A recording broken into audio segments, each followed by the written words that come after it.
Hello everyone, this is Yashveen from Exam Help Web. In this video, I'll be solving paper 4 variant 1, October-November 2022, IGCSE Physics.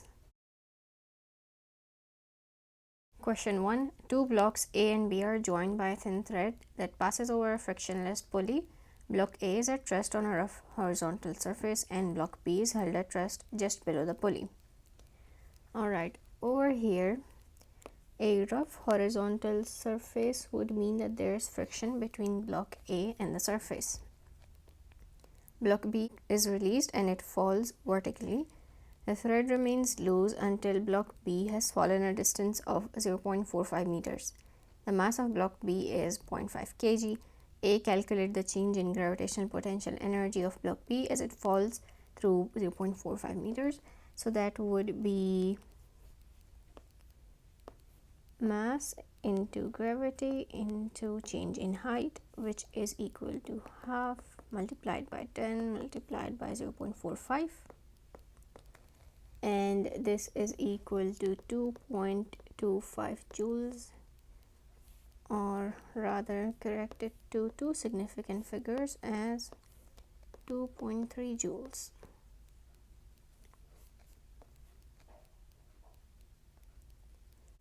B, the mass of block A is 2 kg. When the thread tightens, it pulls on block A, which moves to the right at a speed of 0.6 meters per second. 1. Calculate the impulse exerted on block A as it accelerates from rest to 0.6 meters per second. So the formula of impulse is force multiplied by time, which is also equal to change in momentum, or mass multiplied by the change in velocity. Since the resultant force and the time for which the force is exerted is not given here, we'll go with the change in momentum.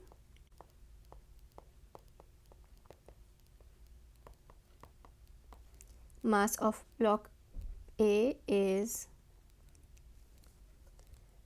2 kg and its final velocity is 0.6 meters per second, whereas initial velocity at rest would be 0, and this is equal to 1.2 Newton second. 2. Both of the blocks now move at a constant speed of 0.6 meters per second until block B hits the ground and the thread comes loose. Explain the energy change that takes place in block A after block B stops moving. So initially, block B, or the weight of block B, provides the velocity to block A, and since block A is moving, it will have kinetic energy. Now, initially the question mentions that the surface on which block A rests would be rough, which means there's going to be friction when block A moves on the surface, and this also means that kinetic energy which block A possesses will be used to do work against this friction. As energy transferred is equal to work done, this would mean that kinetic energy of block A would decrease, and so it would eventually slow down.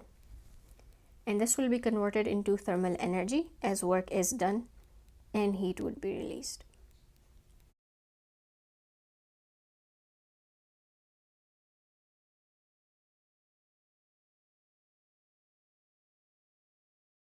Question 2. A force is a vector quantity. A1, state two features of a vector quantity. So a vector quantity has both magnitude and direction.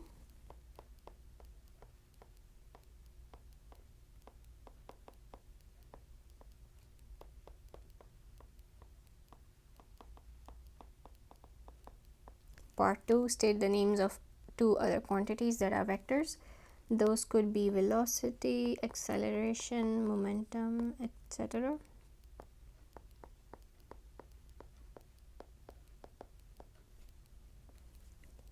B. A student suspends a spring from a clamp stand and measures the length LO, or the original length of the spring. Figure 2.1 shows the apparatus. The student then suspends loads of different weights from the spring and measures the length of the spring for each load.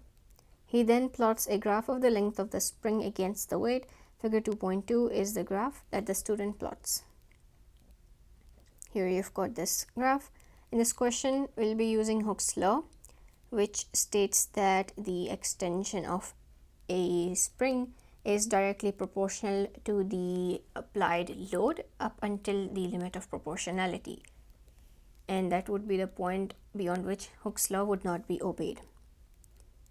Part 1, use figure 2.2 to determine the initial length of the spring. This would be the length at which no load is applied or weight is 0. So that would be this one over here. Now each of these smaller boxes is 0.02 meters, and this length is 6 of these. So that would be equal to 6 multiplied by 0.02, which is 0.12 meters. To state what's meant by limit of proportionality, and using figure 2.2, determine the weight of the load that causes the spring just to reach the limit of proportionality. Again, this would be the point beyond which Hooke's law would not be obeyed, or the point beyond which the extension of the spring is not proportional to the force. And you can see that in the graph at the point where it starts to curve, and so I imagine that would be somewhere around here, and this is equal to 10.6 Newton.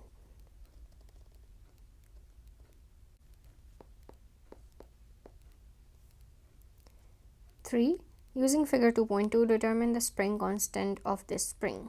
So again, Hooke's law will be used over here, which is equal to force, which states that force is equal to spring constant multiplied by the extension, which means spring constant can be found using this formula. You can use any coordinates from the graph.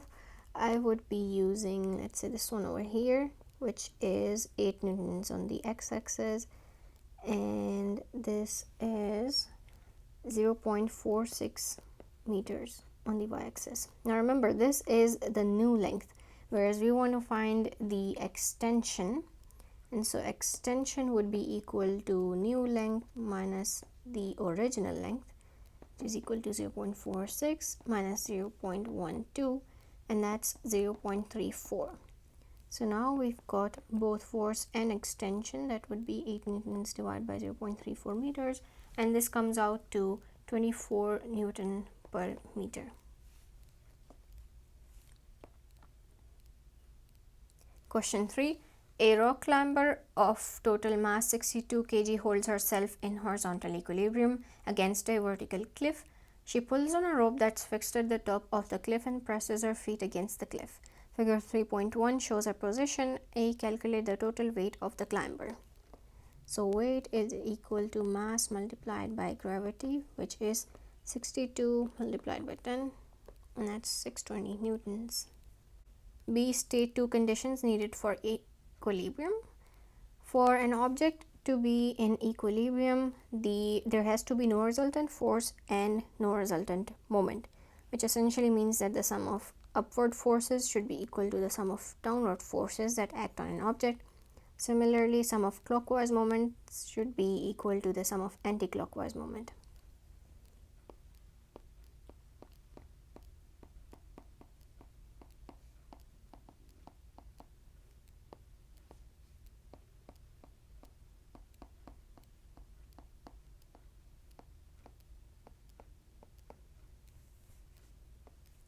C1, the climber's center of mass is 0.9 meters from the cliff.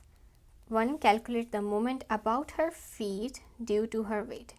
That means her feet would be acting as the pivot point and her weight would be the force that causes it. So moment is equal to the force multiplied by the perpendicular distance of the force from the pivot.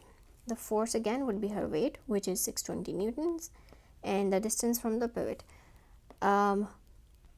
Since her feet are the pivot, this is where we'll start to measure the distance, and the weight or the mass acts from the center of mass. So this distance over here would be the one which we are looking for, and as shown in the diagram, that's 0.9 meters. So this will be equal to 560 Newton meters.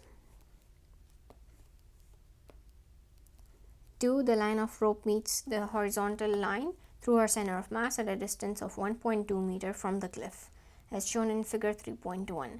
The rope is is at an angle of 60 degree to the horizontal. Determine the tension in the rope. Now, this question will need us to use the condition of equilibrium, that there has to be no resultant moment. We just calculated the clockwise moment due to her weight, which was 560 Newton meters. Now this will be equal to the anti-clockwise moment, since the climber is in equilibrium as stated in the question, and this will be equal to the force multiplied by distance. This force will be the vertical component of the force or the tension of the rope. Since tension or force is a vector quantity, it will have a horizontal component as well as a vertical component. Then you've got, of course, the tension. If you were to find out the vertical component of this tension, you would be able to reach the value of tension as well, since we know that the angle over here would be 60 degrees. So 560 Newton meters is equal to the vertical component of force due to the rope multiplied by the distance from the point where force is applied to the pivotal point, and that would be 1.2 meters. So the vertical component would be equal to 466.67 newtons. Now you know that this value over here is 466.67, and then sine theta is equal to opposite over hypotenuse, which means sine 60 is equal to 466.67 divided by the tension, and so tension is equal to 540 newtons rounded to two significant figures.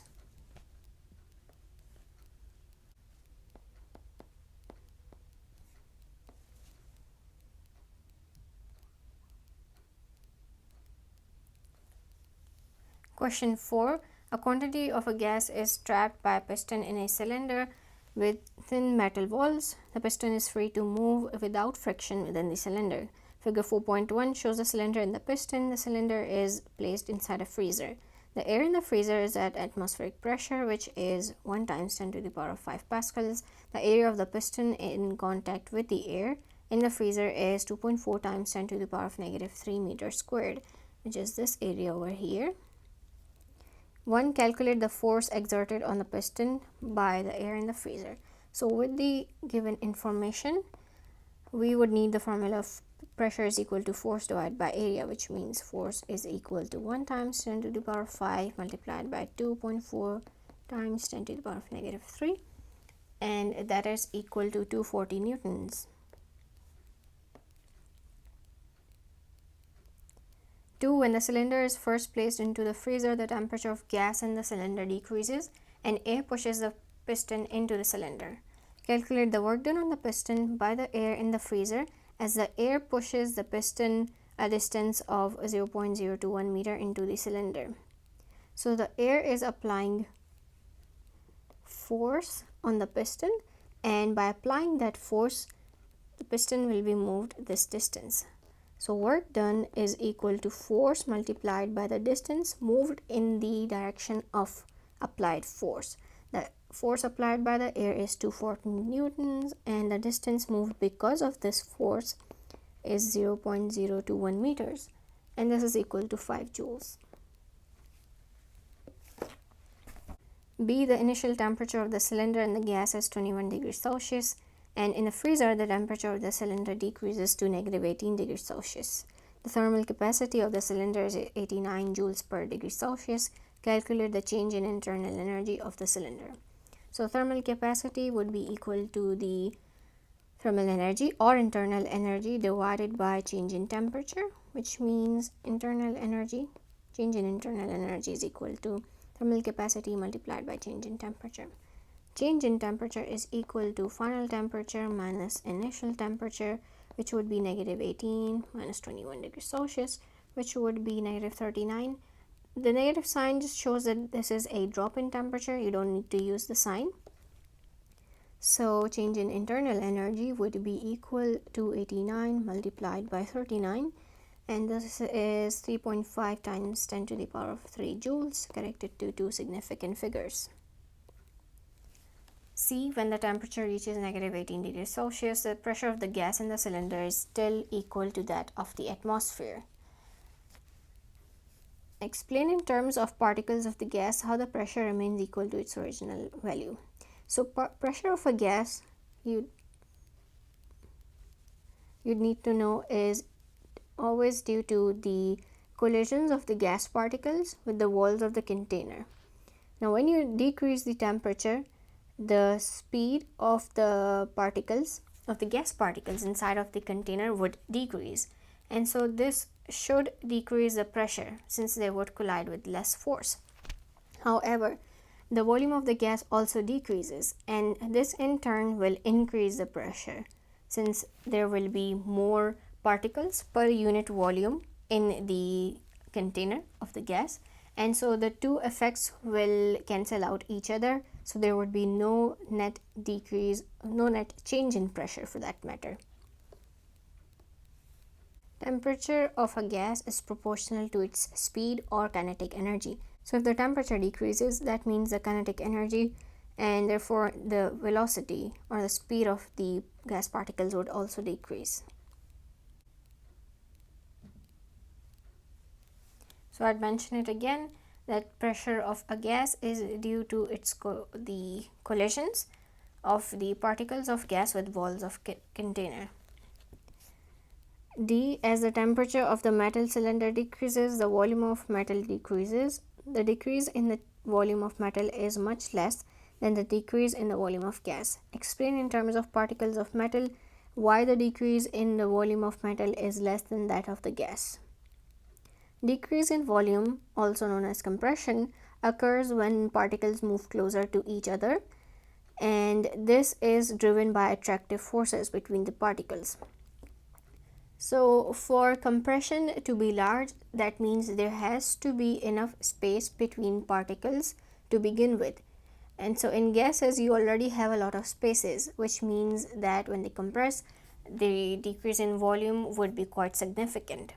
Whereas in metals, the particles are quite close together because they have stronger intermolecular forces which already hold them quite close.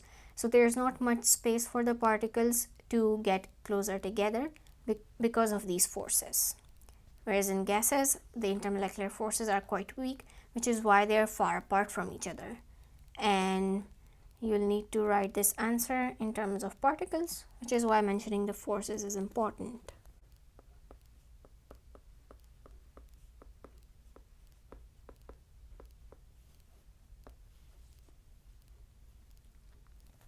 Question 5a, figure 5.1 shows a heater in a bathroom. The heater is at a very high temperature and it glows red.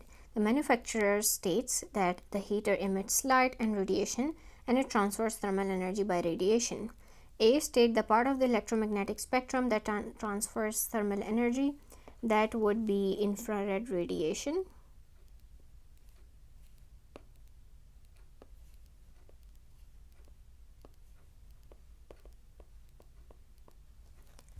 B. State one way in which visible light and radiation identified in A are similar.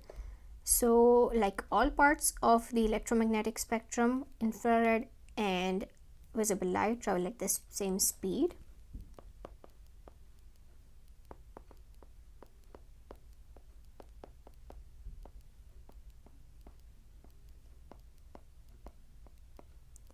And then state one way in which visible light differs from the radiation identified in A. Infrared radiation has a lower frequency than visible light or a longer wavelength.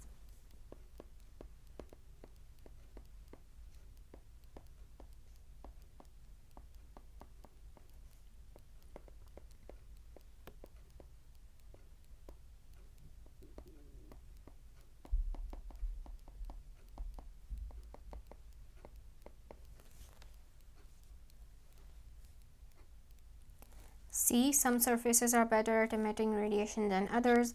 1. Describe an experiment to show whether a black surface or a white surface is better emitter of radiation. You may draw a diagram. As we are going to compare the emitter's ability to emit heat, we'll need to compare the rate at which the temperature of both of these surfaces will drop. So the steps I'll be using are: the first one, I'd fill black and white containers with equal amounts of water at the same temperature, and this water should be hot because we want them to lose heat so that we can measure the drop in temperature as they emit radiation. And then second step I'd take is I'd use thermometers to record the temperature of water in both containers at equal and regular intervals of time. So for example, every 2 minutes I'd record the temperatures. And then lastly, I would compare them. So the container which contains water at lower temperature after the same amount of time, for example, recording the temperature after 10 minutes for both of them finally. So the container which has lost greater amount of radiation or heat, which would be at lower temperature, would be the better emitter of radiation.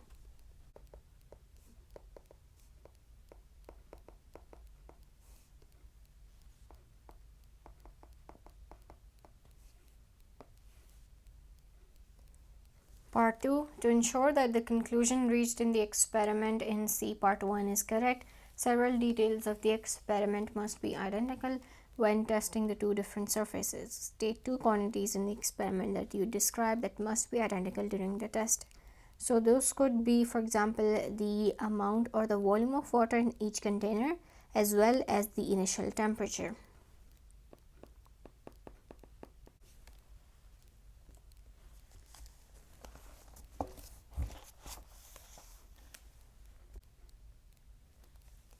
The red light produced by a laser is monochromatic. A. State what's meant by monochromatic. Monochromatic light is light of single frequency, unlike visible light, which is a spectrum of lights of different frequency.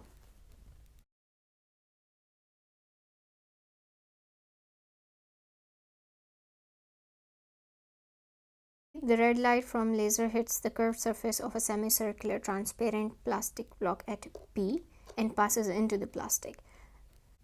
The red light travels through the plastic and hits the straight edge of the block at its midpoint M. Figure 6.1 shows that some of the light is reflected and that some of the light travels in the air along the straight edge of the plastic block.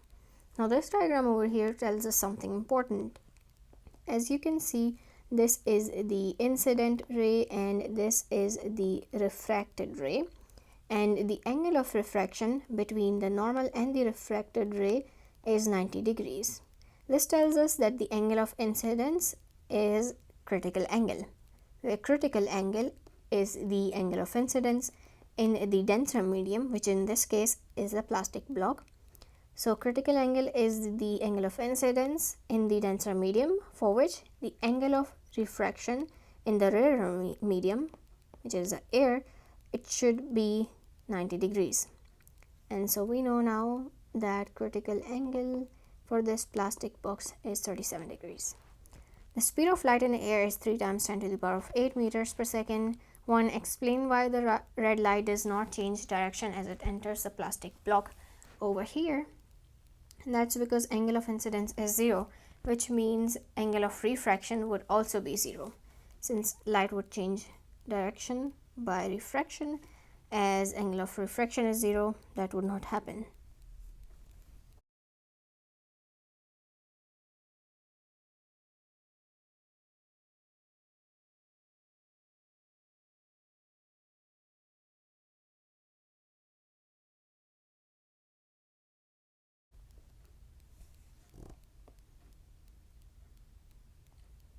At M, the angle between the red light and the plastic in the plastic and the normal is 37 degrees.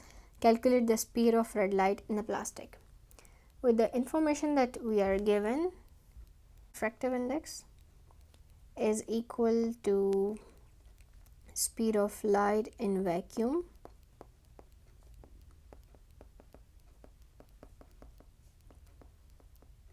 divided by speed of light in a substance. If we want to find out the speed of red light in plastic, we'd need to know its refractive index. Speed of light in vacuum is 3 times 10 to the power of 8 meters per second.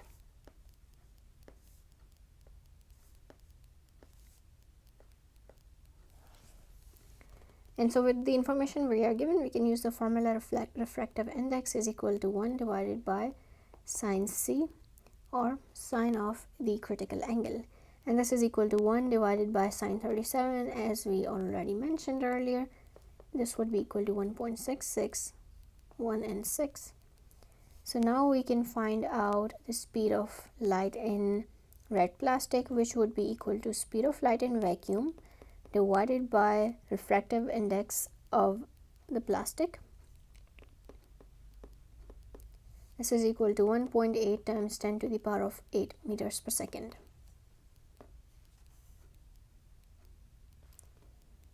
Three, in the plastic, blue light travels slightly slower than red light, so the critical angle of blue light is smaller than the critical angle for red light. The laser that emits red light is replaced by one that emits blue light. Now blue light enters the block at P and it hits the straight edge at M. Explain what happens to blue light after it hits the straight edge at M. So the critical angle of blue light is smaller than critical angle for red light, which means that the critical angle of blue light is smaller than 37 degrees.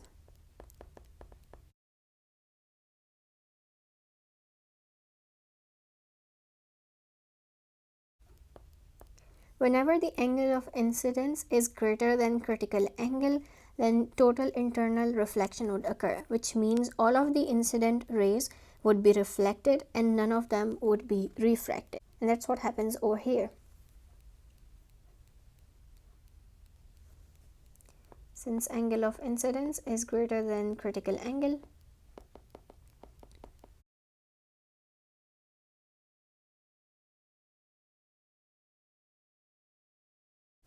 total internal reflection would occur.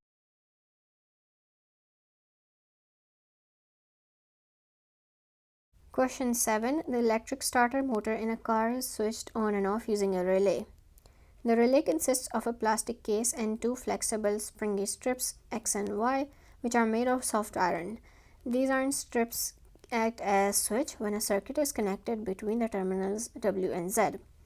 Figure 7.21 shows X, Y, and the plastic case.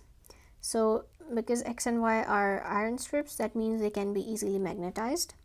Figure 7.2 shows the equipment from figure 7.1 inside a magnetizing coil. The magnetizing coil is in series with 12-volt car battery and a switch S, which is open. Switch S is now closed. Explain what happens to the springy iron strips X and Y. Alright, let's look at how a relay works. So a relay is an electromagnetic switch, typically with two circuits, that's operated using a low power signal. Let me draw a basic diagram of an electromagnetic relay. Right, so here's my diagram of a relay. You'll have two circuits. One of them will have the electromagnet, which is this one over here, electromagnet, and then you'll have an armature, which will complete the circuit where you want to operate an electrical component. In this case, I've just put a light bulb over here for that. Now what happens is when you close the switch in, alright, I forgot to draw this switch earlier. You'll have a switch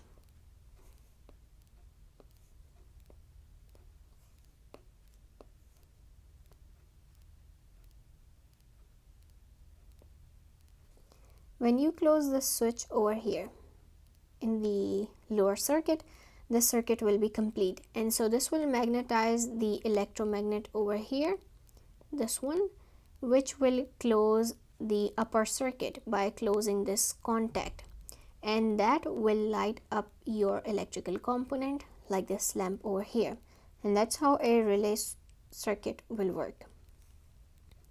So you're supposed to explain how the car battery will be operated with springs X and Y using the same ideas.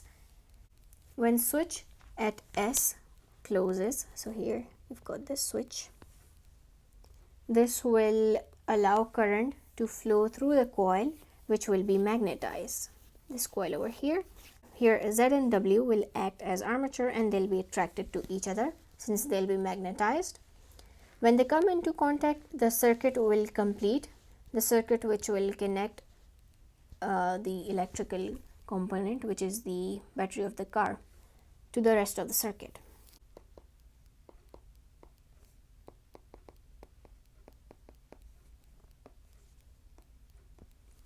B, the power of starter motor is 1.8 kilowatts and it's also operated by the car battery.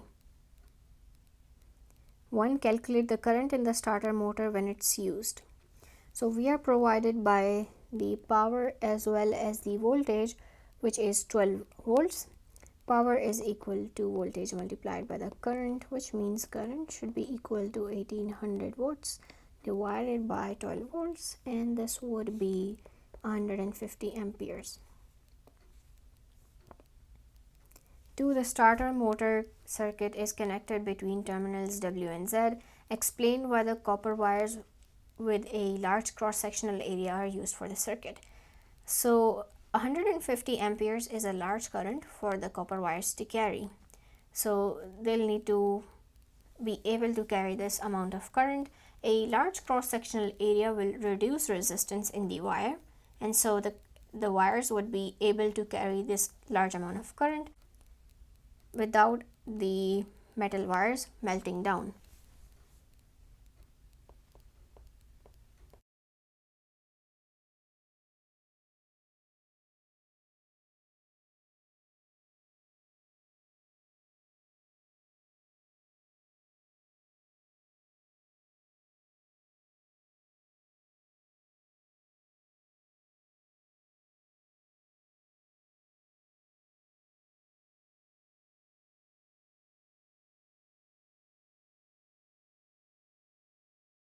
C. Figure 7.3 shows the relay and the symbols for the car battery and the starter motor. The springy iron strips X and Y act as switch for the starter motor circuit. Complete the circuit diagram for the motor circuit.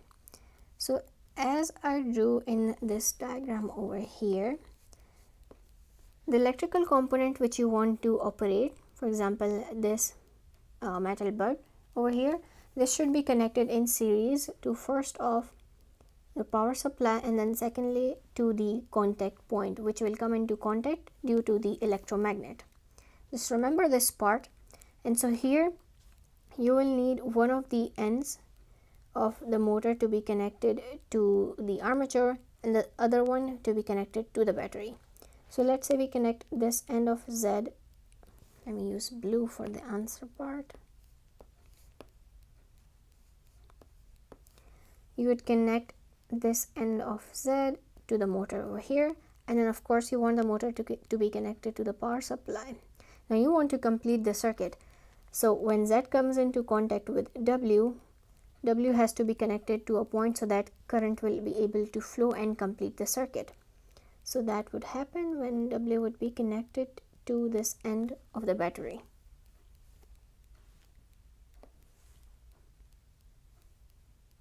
Question 8. The unit of two electrical quantities, electromotive force and potential difference, is a volt. A. State one similarity between EMF and potential difference. Both of these are energy transferred per unit charge. B. State one difference between EMF and potential difference. So EMF is used for a power source, whereas potential difference is used for an electrical component, and that's because EMF is the energy transferred per unit charge inside of a power source, and potential difference is the energy transferred per unit charge across an electrical component in a circuit.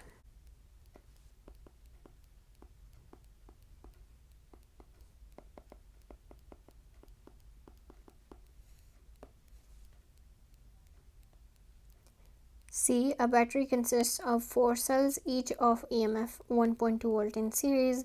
Calculate the EMF of the battery. You would sum up the EMF of the 4 batteries, which would be 1.2 multiplied by 4, and that's 4.8 volts.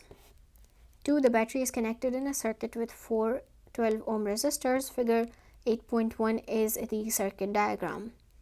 Calculate the total resistance of this arrangement of resistors. I'd like to draw this circuit in another way for that.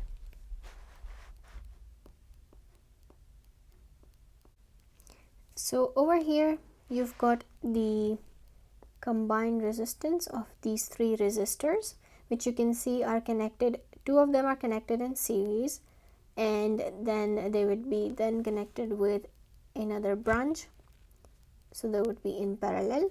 And then lastly you have another resistor which is connected in series with the first combination. So what I'd like to do is I would calculate the resistance of this combination over here and then add to that this resistance. Let's start with these 2 resistors in series. That would be 12 plus.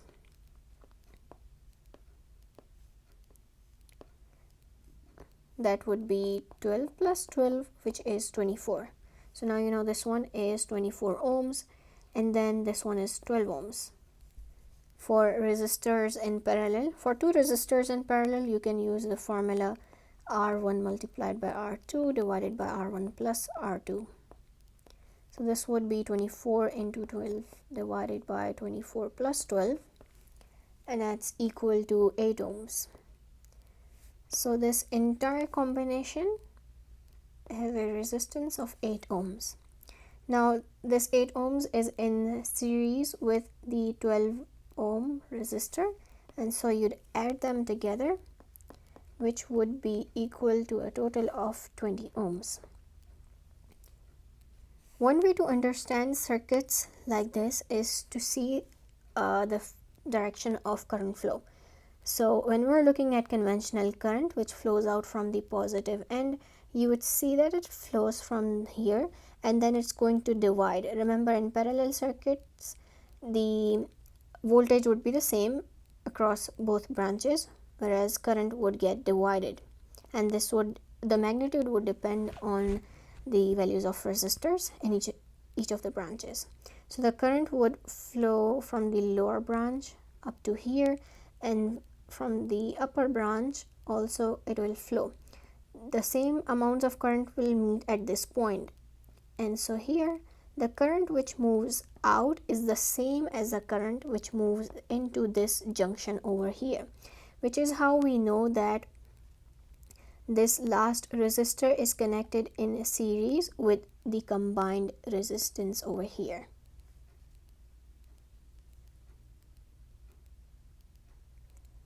Part 3. Calculate the reading on the voltmeter on figure 8.1.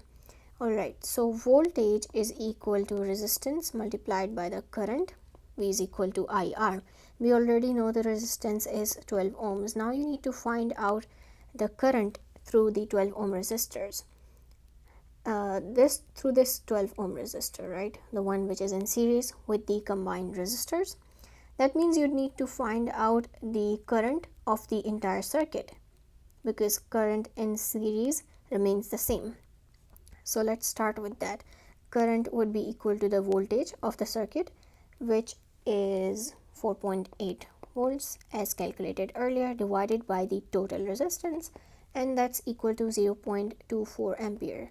That means 0.24 ampere of current flows into the circuit, into this entire branch. The sum of currents would be 0.24 ampere, and the current which flows through this resistance would also be 0.24 ampere.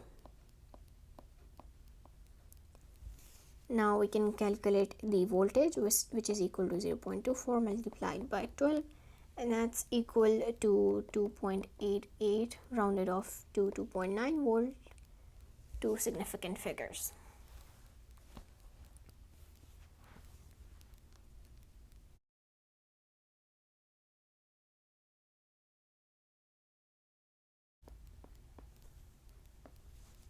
B. There are several artificially produced isotopes of gold. Gold 198 is an artificial isotope which is used in medicine and in scientific research. Gold 198 decays by beta emission to a stable isotope of mercury. 1. Determine the number of protons and number of neutrons in a nucleus of this isotope. So let's say if we were to write the nuclear equation for this decay, that would include, of course, the beta decay, which is essentially an electron, so the mass number is 0. And then you would have a mercury nucleus, which would have the same mass number, and the proton number would increase by 1, so that would be 80.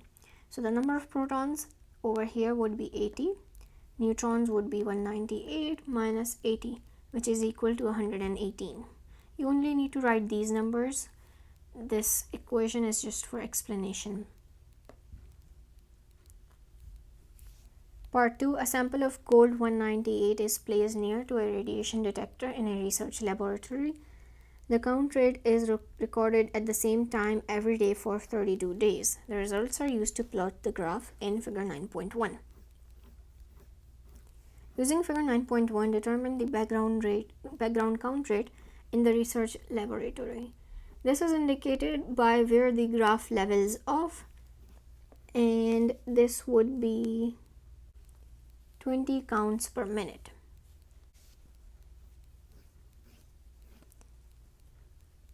And that's because as the gold would decay, gradually it will be completely broken down, which means the only radiation at the end is due to background radiation, and this will not change. And as you can see, this value does not change at the end when the graph levels off. 3. Use figure 9.1 to determine the half-life of gold 198. Half-life is the time taken for the initial amount to decrease by half of the value. Now this graph includes background radiation, so we need to find out this time, the time taken for the amount to reduce by half. So let's start with this coordinate over here, which is 390 on the y-axis, and of course the time is 0. So you start with 390. Now this 390 would include background radiation, so that means the initial amount of the count rate due to gold nuclei would be 390 minus the background radiation, count rate due to background radiation, which is 370 counts per minute. Now you want to find out the time that it takes for this amount to reduce by half, and that would be equal to 185 counts per minute. Again, remember this graph shows us the count rate due to gold nuclei as well as background radiation. So on this graph you would see this reading as 205 counts per minute. So now you want to find out the time that it takes for the count rate to change from 390 to 205 counts. This over here would be equal to 205 days. That's 2 days, and so 3 smaller boxes again would be equal to 2.8 days. So the time taken to fall from 390 to 205 counts per minute is 2.8 days. And this is it. We are done with this paper. Thank you for watching.